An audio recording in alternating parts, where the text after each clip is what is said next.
This is me when I was much younger. Bob, when you get older, you're going to wonder why it took so long to learn all this stuff. When you're trying to learn how to identify birds, there are so many traps you can fall into. Trap number one, making everything too complicated. Simplify, simplify, simplify. Reduce everything down to something easy. We make it too complicated. I wish I knew this, years ago.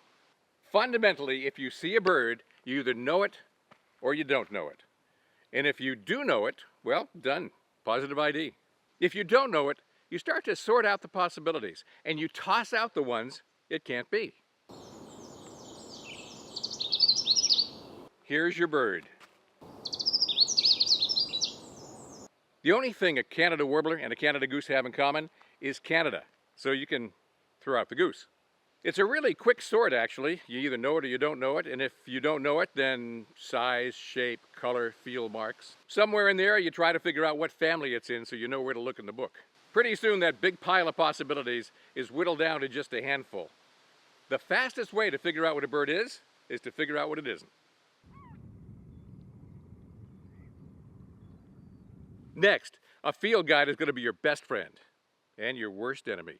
That's trap number two. I own all of David Sibley's books, and I love them. So I'm going to pick on them just as an example. Here's your bird, and here's your book. It's in here somewhere. But there's a different bird on every page, making it seem like they're all equal possibilities. They're not. Some are much more likely than others. Do this. Simplify. Tear out all the pages you don't need. We don't have Kentucky warblers here in Maine, so I don't have hooded warblers. There goes the cerulean warblers. Worm-eating warblers? Golden-winged warblers. Yellow-throated warblers. Swainson's warblers. Prothonotary warbler. Connecticut warbler. And a few more. Sure, some vagrants may wander in, but 99-point-some-odd% of the time, the bird you're looking at is not it. So simplify, just tear those pages out. See? Thinner already. Sure, southern birders have to worry about all the birds that don't breed there, but do migrate through to come up where I am. So you may want to save those pages. Still, I'm sure we can find one in here you can throw out. Gyrfalcon.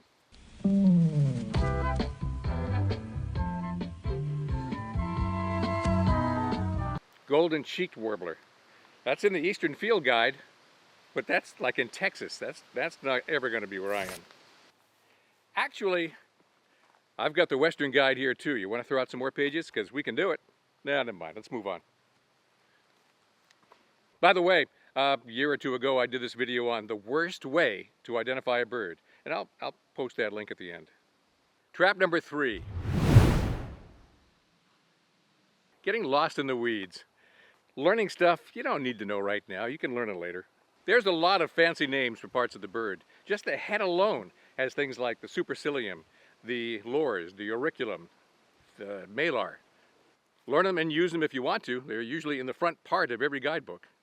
But to keep it simple and just to have a normal conversation with normal people, how about just go with mustache, whisker, eye line, yellow in front of the eye, eyebrow. Yeah, I think I'll rip that page out of the book too. When you're just starting out, do the simple stuff first. Don't make it complicated. Don't go aging gulls. First of all, who cares? Second of all, there's plenty of time to do that later. Just identify the easy ones right now and we'll work on it. Trap number 4. Birds that look alike. I call this the paradox paradox. Actually, I just made that up, but you can separate most of them. You can tell them apart from their pictures most of the time, right? But there are some pairs that are trouble, like this willow flycatcher and this alder flycatcher. Even experts can't tell them apart. Can you find the greater yellowlegs among the lesser yellowlegs here? I'll probably do this paradox sometime in a future video. In the meantime, just remember, this is a trap. These difficult pairs are designed to make you think this is difficult, but it's really not that complicated. Seriously, these pairs can be difficult for everybody, even people who are experts. When I go out to guide for a puffin boat, people will ask me often, how can I tell the difference between a flying common tern and a flying Arctic tern? And of course my answer is, hey look, a puffin. There are ways, sometimes simple ways, to tell these difficult pairs apart. But in the meantime, just keep it simple. You're a better birder than you think you are, and this will come along shortly.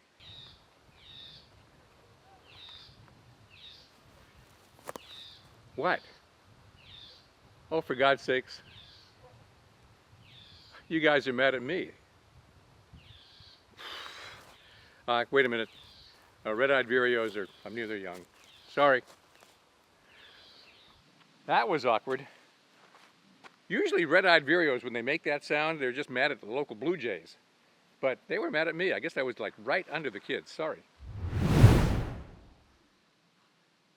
So number 5, how to interact with birds. And not like that. Seriously, I did not stage that. Some experts say don't wear bright colors. Okay, I've never really noticed. I suppose they could be right.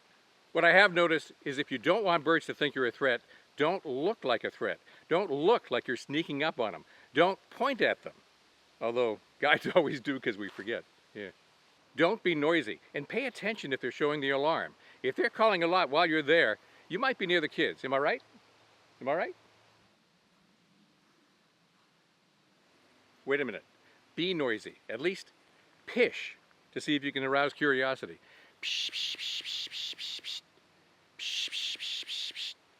It kind of imitates what chickadees, maybe nuthatches and titmice will do to show a little bit of concern about something that's in the forest. And that sort of alerts the other birds, and that pishing sound can arouse curiosity and draw some of them in. I think it works better on birds that are sort of in the canopy, in the trees, in the shade.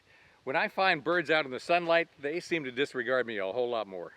I usually can't budge an American redstart or a magnolia warbler unless they have kids right nearby. Otherwise, I am nothing to them. And that's true for most birds, in fact. If they don't have anything to protect, they care a whole lot less. They'll mostly just ignore your pishing. But I gotta say, the chickadees care. If you've got chickadees and you want to attract other birds, pish and get the chickadees going. And once they go, they'll take over for you and do all the work. In fact, if you want a good look or a good photo, an agitated bird is a fidgety bird, and they won't hold still. If you're trying to get a photo of a bird doing this, good luck. I'm just saying, don't pish them off until you have to. And trap number 6. Trying to learn birding from YouTube videos. To be an experienced birder, you only need one thing: experience. Just get out there and do it, and don't worry about making a mistake. Experience is the best teacher. Well, second best teacher. The best teacher is a good teacher. Go with somebody who knows what they're doing, and you can pick up a lot of tips in a hurry. I mean, this guy, it took him most of his life to get here because he's an introvert, a loner. He'd just as soon bird by himself and get help from no one. Don't be like me. Got any other traps? Because there's a lot more where that came from. Just put them in the comments. Meanwhile, I gotta go find that willow flycatcher.